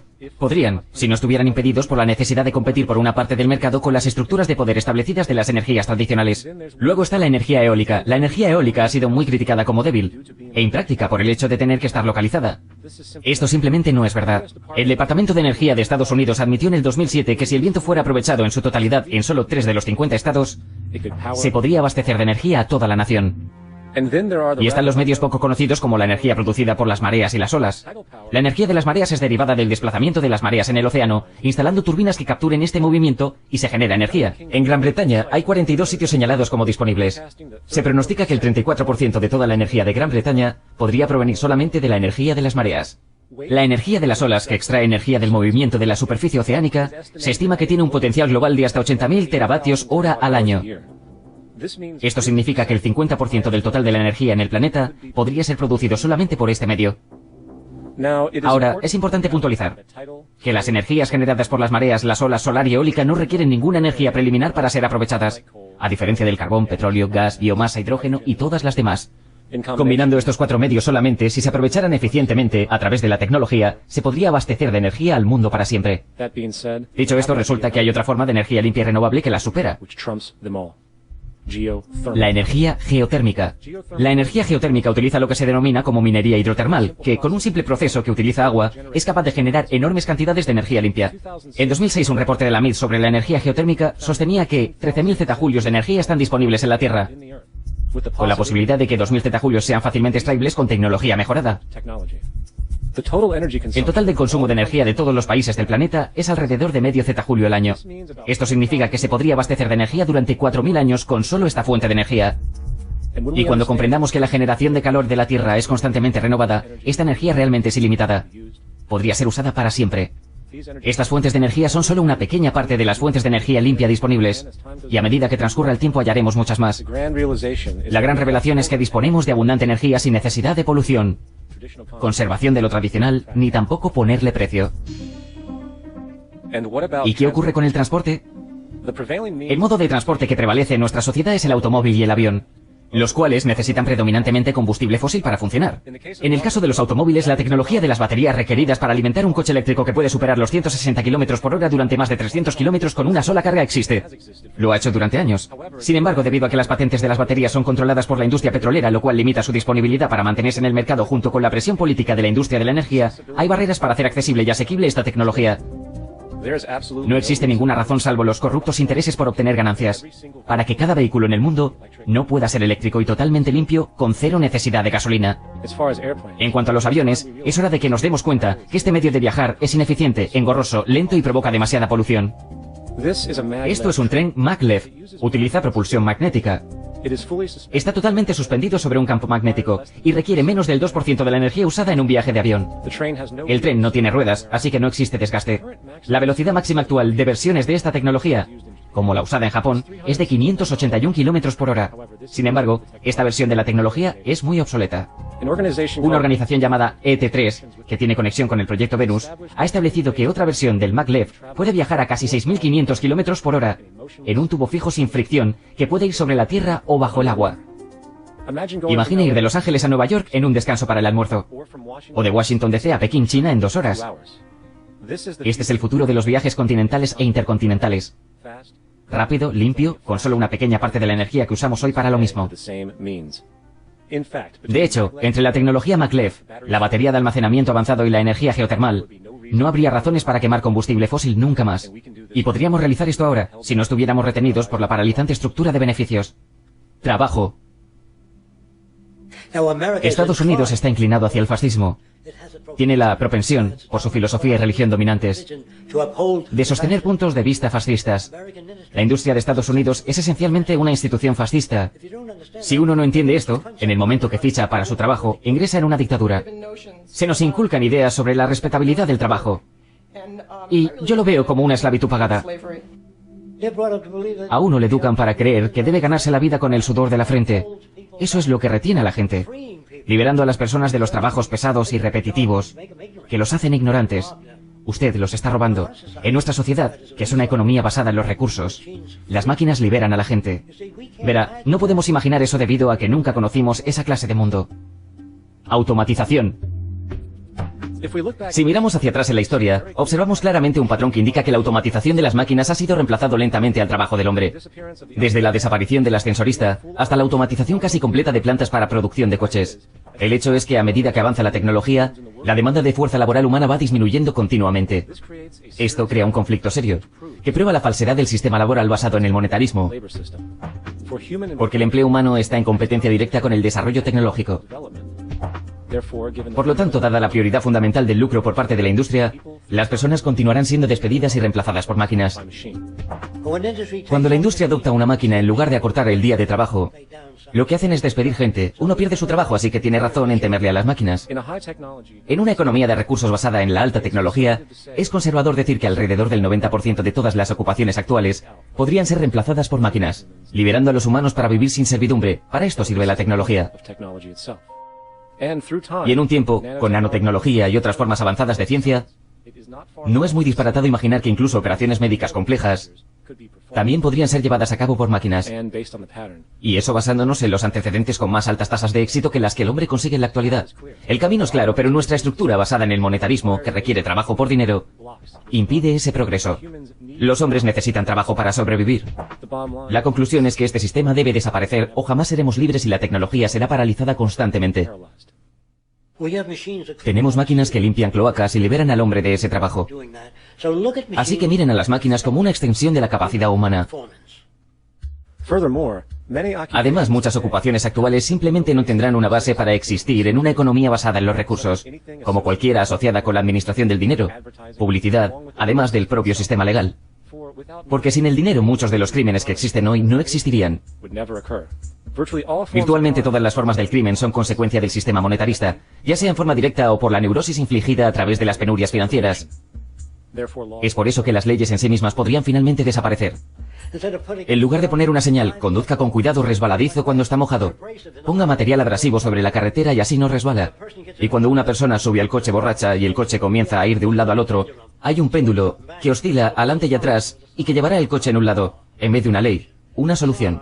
Ponga un sonar y un radar en los vehículos para que no puedan chocarse. Las leyes hechas por el hombre son intentos de lidiar con problemas que ocurren, y al no saber cómo resolverlos, entonces hacen la ley. En Estados Unidos, el país más privatizado y capitalista del planeta, no nos debería extrañar que también tengan la mayor población penitenciaria del mundo, y aumentando cada año. Estadísticamente, la mayoría de esa gente no tiene educación y proviene de sociedades pobres y sin recursos. Y al contrario de lo que dice la propaganda, en este condicionamiento ambiental, el que les atrae hacia un comportamiento violento y criminal. Sin embargo, la sociedad mira hacia otro lado en lo que respecta a este asunto. Los sistemas legal y penitenciario son solo más ejemplos de cómo nuestra sociedad evita examinar la raíz de las causas del comportamiento. Nos gastamos miles de millones cada año en prisiones y policía, mientras solo una fracción se gasta en programas contra la pobreza, que es una de las variables más fundamentales responsables del crimen. Y mientras tengamos un sistema económico que prefiere, y de hecho crea, escasez y privaciones, el crimen nunca desaparecerá.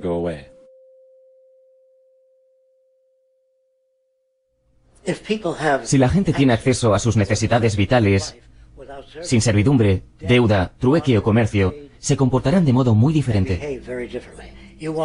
Lo que hace falta es que todas estas cosas estén disponibles sin un precio. Pero hace falta un precio. Si no, ¿qué es lo que motivaría a la gente? Si el hombre tiene todo lo que quiere, estaría todo el día tumbado al sol. Este es el mito que perpetúan.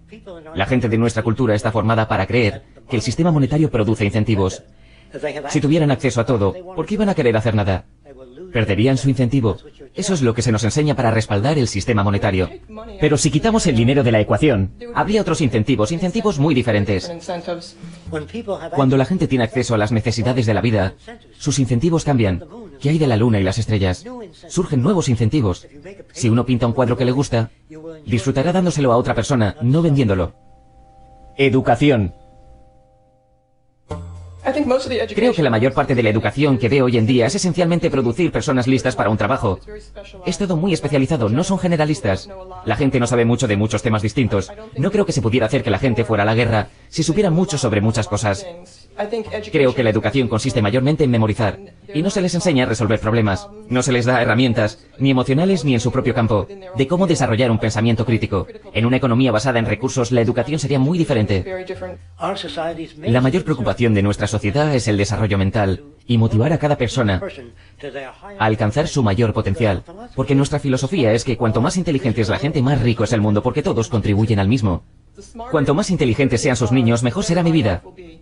Porque contribuirán más constructivamente al entorno y a mi vida, porque todo lo que diseñamos en una economía basada en recursos se aplicaría a la sociedad. No habría nada que lo retuviera. Civilización. Patriotismo, armas, ejércitos, armadas. Todo eso es un signo de que todavía no estamos civilizados. Los niños les preguntarán a sus padres, ¿es que no veía la necesidad de las máquinas? Papá, ¿no veías que la guerra es inevitable cuando produces escasez? ¿No era obvio? Por supuesto, el niño entenderá que éramos estúpidos, educados meramente para servir a las instituciones establecidas. Somos una sociedad tan abominable y enferma que no apareceremos en los libros de historia. Dirán solo que las grandes naciones se apoderaban de la tierra de las pequeñas usando la fuerza y la violencia. La historia se considerará comportamiento corrupto hasta el comienzo del mundo civilizado, que será cuando todas las naciones trabajen juntas. Unificación mundial, trabajando hacia un bien común para todos los seres humanos, sin que nadie sea sirviente de nadie. Sin estratificación social, ya sea un elitismo técnico u otro tipo de elitismo, erradicado de la superficie de la Tierra. El Estado no hace nada porque no hay Estado. El sistema que yo defiendo, una economía global basada en recursos, no es perfecto. Es solo mucho mejor que el que tenemos. Nunca podemos alcanzar la perfección. 4. Mi país es el mundo y mi religión es hacer el bien.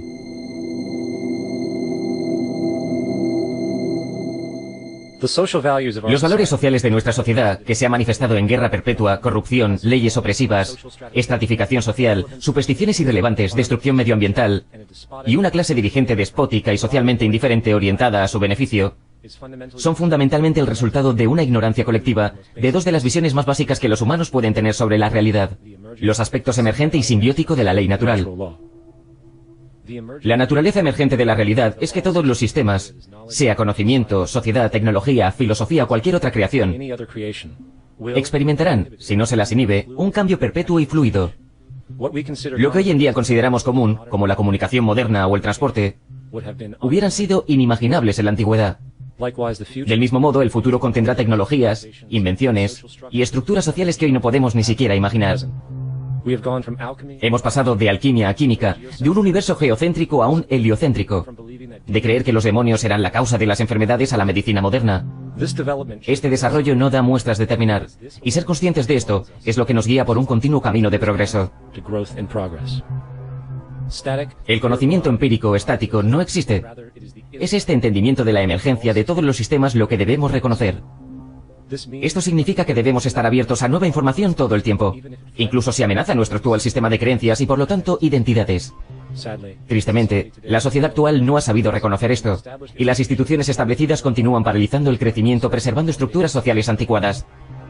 Simultáneamente, la población sufre de miedo al cambio, ya que su condicionamiento asume una identidad estática, y desafiar el sistema de creencias de uno normalmente resulta en insulto y en aprensión, ya que equivocarse se asocia erróneamente con el fracaso. Cuando de hecho demostrar que uno se equivoca debería celebrarse, ya que así elevamos a alguien a un nuevo y mejorado nivel de entendimiento. El hecho es que no existe lo que llamamos un humano inteligente, ya que es solo cuestión de tiempo que sus ideas cambien, se renueven o sean erradicadas. Y esta tendencia a aferrarse ciegamente a un sistema de creencias, protegiéndolo de nueva información que pueda transformarlo, no es más que una forma de materialismo intelectual.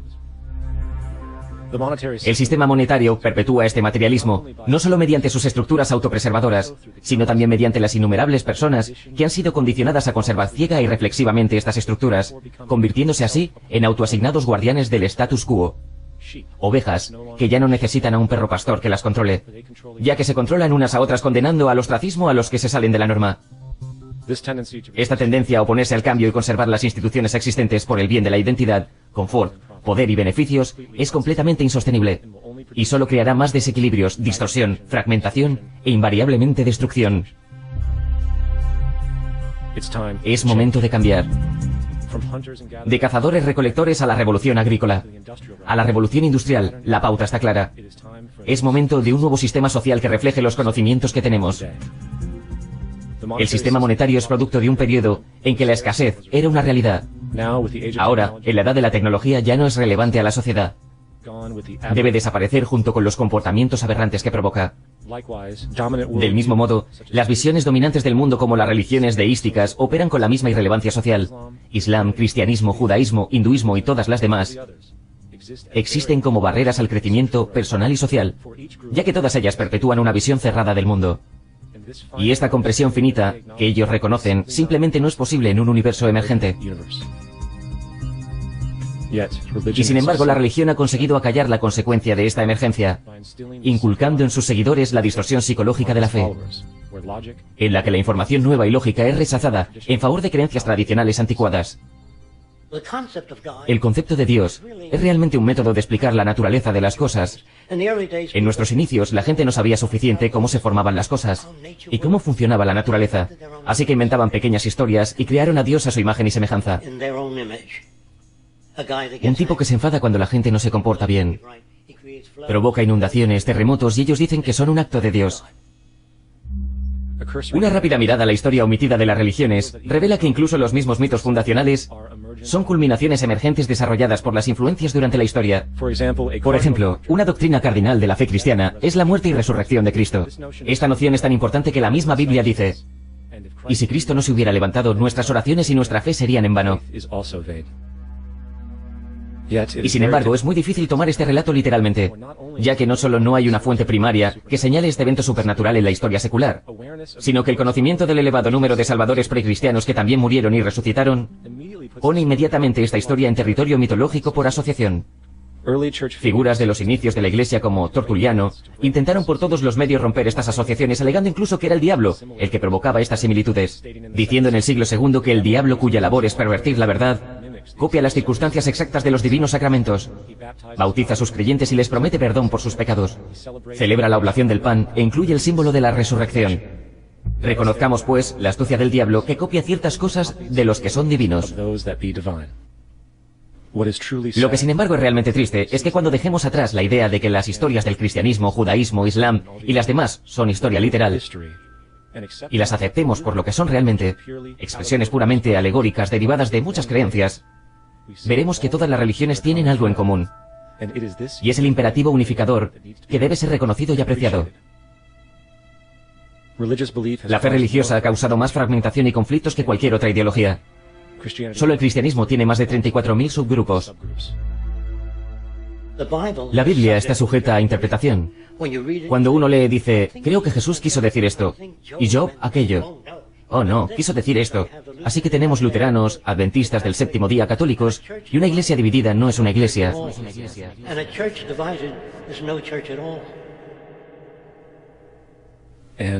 Y esta división, que es característica de todas las religiones deísticas, nos lleva a nuestra segunda falta de entendimiento. La falsa asunción de la separación mediante el rechazo a la relación simbiótica de la vida. Aparte del entendimiento de que todos los sistemas naturales son emergentes, donde todas las nociones de la realidad se desarrollan, cambian e incluso se radican constantemente, debemos entender también que todos los sistemas son, de hecho, fragmentos inventados simplemente para conversar, ya que la independencia es algo que no existe en la naturaleza. La totalidad de la naturaleza es un sistema unificado de variables interdependientes. Cada una es causa y reacción y existe solo como un todo concentrado. Uno no ve el enchufe que nos conecta al medio ambiente, así que parece que somos libres vagando por ahí. Si se elimina el oxígeno, morimos todos inmediatamente. Si eliminamos la vida vegetal, morimos. Y sin el sol, todas las plantas morirían, así que estamos conectados. Tenemos que tener realmente en cuenta la totalidad. Esto no es solo una experiencia humana en este planeta, es una experiencia total y sabemos que no podemos sobrevivir sin plantas ni animales, sabemos que no podemos sobrevivir sin los 4 elementos, entonces, ¿cuándo vamos a empezar a tener esto en cuenta?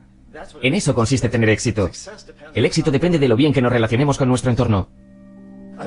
Soy muy consciente del hecho de que mi nieto no puede esperar heredar un mundo sostenible, pacífico, estable y socialmente justo, a no ser que todos los niños de Etiopía, Indonesia, Bolivia, Palestina o Israel tengan las mismas expectativas.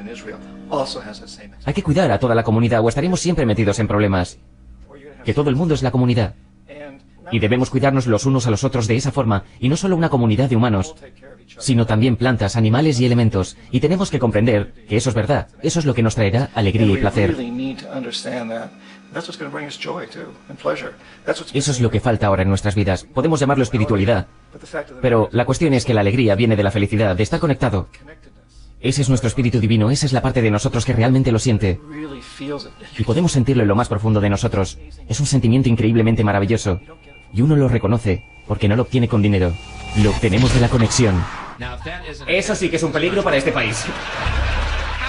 ¿Cómo vamos a seguir produciendo armas nucleares? ¿Comprenden? ¿Qué ocurrirá con la industria armamentística cuando nos demos cuenta de que somos uno? Jodería la economía, una economía que de todas formas es falsa.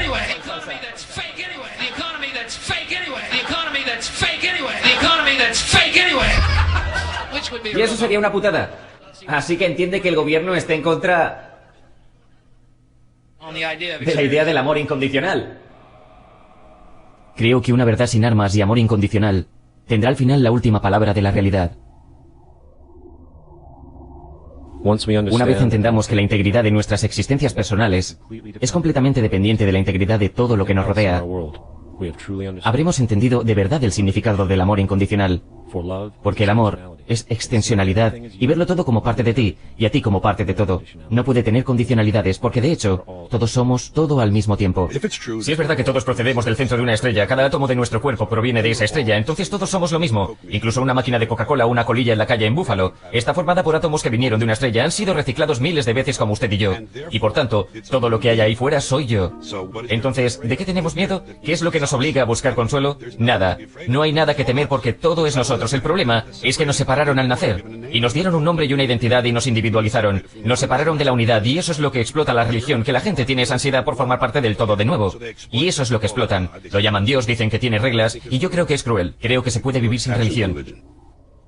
Si un visitante extraterrestre examinase las diferencias entre las sociedades humanas, encontraría esas diferencias triviales comparadas con las similitudes. Nuestras vidas, nuestro pasado y futuro están vinculados al sol, la luna y las estrellas. Los humanos hemos visto los átomos que constituyen toda la naturaleza y las fuerzas que esculpen ese trabajo. Y nosotros, que encarnamos los ojos y oídos locales y los pensamientos y sentimientos del cosmos, hemos empezado al menos a preguntarnos por nuestros orígenes. Material de estrellas contemplando las estrellas. Colecciones organizadas de 10.000 billones de átomos contemplando la evolución de la naturaleza. Descubriendo el largo camino por el que llegó a la conciencia de sí mismo aquí en la Tierra. Nuestras lealtades son para con las especies y con la Tierra. Hablamos por la Tierra. Nuestra obligación de sobrevivir y prosperar se debe no solo a nosotros, sino también a ese antiguo y vasto cosmos del que surgimos. Somos una especie, somos materia estelar cosechando luz estelar. Es el momento de reclamar la unidad que nuestros sistemas sociales han roto y trabajar juntos para crear una sociedad global sostenible, donde todos sean atendidos y todos sean verdaderamente libres. Las creencias personales, cualesquiera que sean, son insignificantes cuando hablamos de las necesidades de la vida. Todos los seres humanos nacemos desnudos, necesitando calor, comida, agua y refugio. Todo lo demás es secundario. Por tanto, el problema más importante que tenemos hoy en día es la gestión inteligente de los recursos de la Tierra. Y esto nunca se conseguirá en un sistema monetario, ya que la búsqueda de beneficios es la búsqueda del interés personal y por lo tanto el desequilibrio es inherente al sistema. Al mismo tiempo, los políticos no sirven para nada, ya que los verdaderos problemas de la vida son técnicos, no políticos. Además, las ideologías que dividen a la humanidad, como la religión, necesitan una profunda reflexión por parte de la comunidad de lo que respecta a su valor, propósito y relevancia social. Esperemos que con el tiempo la religión perderá su materialismo y sus fundamentos supersticiosos y avanzará hacia el campo más útil de la filosofía. El hecho es que la sociedad de hoy en día está al revés, con políticos constantemente hablando de protección y seguridad en vez de la creación, unidad y progreso. Solo los Estados Unidos gastan unos 500.000 millones de dólares anuales en defensa. Eso es bastante para enviar 4 años a la universidad a cada estudiante de secundaria. En los años 40 el proyecto Manhattan produjo la primera verdadera arma de destrucción masiva. Este programa empleó a 130.000 personas a un coste financiero extremo. Imagine cómo sería nuestra vida hoy si ese grupo de científicos, en lugar de trabajar en maneras de matar gente, hubieran trabajado en maneras de crear un mundo abundante y autosuficiente. La vida de hoy sería muy, pero muy diferente si esa hubiera sido su meta. En lugar de armas de destrucción masiva, es hora de dar rienda suelta a algo mucho más poderoso. Armas de creación masiva. Nuestra verdadera divinidad está en nuestra capacidad de crear y armados con el conocimiento de las conexiones simbióticas de la vida, mientras somos guiados por la naturaleza emergente de la realidad, no hay nada que no podamos hacer o lograr. Por supuesto, tenemos enfrente fuertes barreras en la forma de estructuras de poder establecidas que se niegan al cambio. El corazón de estas estructuras es el sistema monetario, como se explicó antes. La política de reserva fraccionaria es una forma de esclavitud a través de la deuda, donde es literalmente imposible para la sociedad ser libre. A su vez, el capitalismo de libre mercado en la forma de libre comercio usa la deuda para aprisionar al mundo y manipular países sometidos a un puñado de grandes negocios y poderes políticos. Aparte de estas amoralidades obvias, el sistema de por sí se basa en la competencia, que destruye inmediatamente la posibilidad de colaboraciones a gran escala para el bien común. Por lo tanto, paraliza cualquier intento de una sostenibilidad global verdadera. Estas estructuras financieras y corporativas están ahora obsoletas y deben ser superadas. Por supuesto, no podemos ser tan ingenuos como para pensar que la élite financiera y de negocios van a estar de acuerdo con esta idea de que perderán poder y control. Por lo tanto, se deben tomar medidas pacíficas y altamente estratégicas. El curso de acción más poderoso es simple. Tenemos que cambiar nuestro comportamiento para someter a la estructura de poder a la voluntad de la gente. Debemos dejar de apoyar al sistema. La única forma de que el sistema cambie es con nuestra negativa a participar en él, mientras que la aceptación continua es un sinfín de defectos y corrupciones. No van a renunciar al sistema monetario por el modelo que recomendamos. El sistema tiene que fracasar y la gente tiene que perder confianza en sus líderes electos.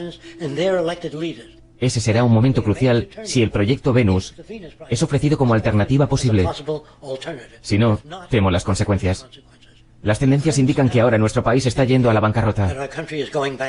Lo más probable es que nuestro país se dirija a una dictadura militar para prevenir alborotos y una completa descomposición social.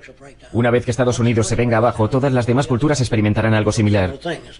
Desde este momento, el sistema financiero mundial está al borde del colapso debido a sus propios defectos. El supervisor de la moneda circulante indicó en el 2003 que los intereses de la deuda nacional de los Estados Unidos serán inasequibles en menos de 10 años. Teóricamente, esto significa la total bancarrota de la economía estadounidense y las implicaciones para el mundo son inmensas. A su vez, el sistema monetario basado en la reserva fraccionaria está alcanzando su límite teórico de expansión, y las bancarrotas bancarias que se están viendo son solo el principio. Esa es la razón por la que la inflación se está disparando. La deuda ha llegado a niveles récord y el gobierno y la Fed están provocando una inundación de dinero nuevo para rescatar el sistema corrupto, ya que la única salida para mantener a los bancos es haciendo más dinero. La única forma de crear más dinero es crear más deuda e inflación. Es solo una cuestión de tiempo antes de que se dé la vuelta a la tortilla y nadie esté dispuesto a realizar nuevos préstamos. Mientras los impagos crecen, pues la gente no puede hacer frente a sus préstamos actuales. Entonces la expansión del dinero se detendrá y empezará la contracción a una escala nunca antes vista, terminando con un esquema piramidal que ha durado un siglo. Esto ya ha comenzado. Por lo tanto, debemos exponer este fallo financiero por lo que es, usando esta debilidad como nuestra ventaja. He aquí algunas sugerencias. 1. Exponer el fraude bancario. Citibank, JP Morgan Chase y Bank of America son los controladores más poderosos dentro del corrupto sistema de Reserva Federal. Es hora de boicotear estas instituciones. Si tiene una cuenta bancaria o una tarjeta de crédito de cualquiera de ellos, mueva su dinero a otro banco. Si tiene una hipoteca, refinanciela con otro banco. Si tiene acciones, véndalas. Si trabaja para ellos, renuncie. Este gesto expresará desprecio por el verdadero poder detrás del cartel de la banca privada, conocido como Reserva Federal, y creará conciencia sobre el fraude del sistema bancario por sí mismo. 2. Apague las noticias de la televisión. Visite las agencias de noticias independientes que han surgido en Internet para informarse. CNN, NBC, ABC, Fox y todas las demás. Presentan las noticias prefiltradas para mantener el status quo. Con 4 corporaciones poseyendo la mayoría de los más importantes medios de comunicación, la información objetiva es imposible. Esta es la maravilla de Internet. Y el sistema ha perdido control debido a este libre flujo de información. Debemos proteger siempre Internet, pues ahora es nuestra verdadera salvación. 3. Nunca te permitas ni a ti ni a tu familia, ni a cualquiera que conozcas, que jamás se una al ejército. Es una institución obsoleta, que se usa actualmente exclusivamente para mantener un sistema que ya no es relevante. Los soldados estadounidenses en Irak trabajan para corporaciones estadounidenses, no para el pueblo. La propaganda nos fuerza a creer que la guerra es natural, y que el ejército es una institución honorable. Bueno, si la guerra es natural, ¿por qué hay 18 suicidios por día de veteranos estadounidenses que tienen trastornos por interés postraumático? Si nuestros soldados hombres y mujeres son tan honorables, ¿por qué el 25% de los indigentes son veteranos? 4. Deja de apoyar a las compañías de energía. Si vives en un chalet, quítate de la red. Investiga todos los medios para hacer tu hogar autosuficiente con energía limpia, energía solar, por viento y otras formas de energía renovables ahora son realidades accesibles al consumidor. Y considerando el coste creciente e interminable de las energías tradicionales, probablemente será una inversión más barata con el paso del tiempo. Si conduce, use el coche más pequeño que pueda y considere usar una de las tantas tecnologías de conversión que permitan a su coche ser un híbrido, eléctrico o que funcione con cualquier otra cosa que no sea el combustible del sistema. 5. Rechace el sistema político. La ilusión de la democracia es un insulto a nuestra inteligencia. Es un sistema monetario. No existe algo como la verdadera democracia. Y nunca existió.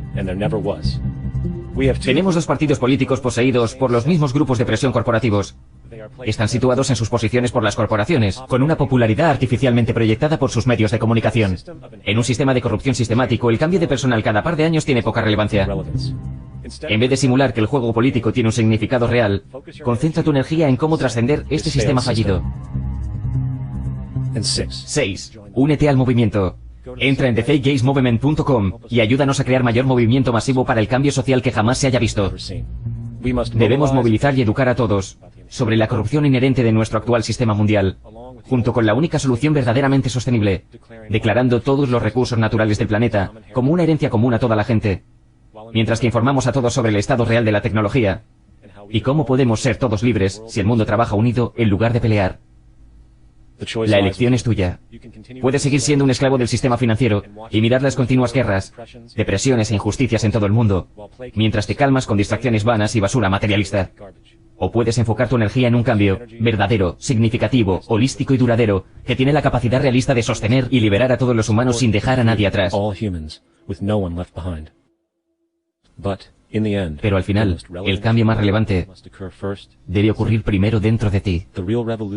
La verdadera revolución es la revolución de la consciencia. Y cada uno de nosotros primero tenemos que eliminar el ruido materialista que nos divide y que nos hemos condicionado a creer como verdadero. Mientras que descubrimos, amplificamos y nos alienamos con la señal proveniente de nuestra unicidad empírica verdadera. Depende de ti. Lo que estamos tratando en estos debates y charlas es ver si podemos traer radicalmente una transformación de la mente. No aceptando las cosas como son, sino entendiéndolas, participando en ellas, examinándolas, dando su corazón y su mente con cada cosa que descubran. Una forma de vivir diferente. Pero depende de ustedes y de nadie más. Porque aquí no hay profesor, ni alumno, no hay líder. Ni gurú. No hay maestro, ni salvador. Ustedes son el profesor y el alumno. Son el maestro, el gurú, el líder. Ustedes lo son todo. Y entender es transformar lo que es.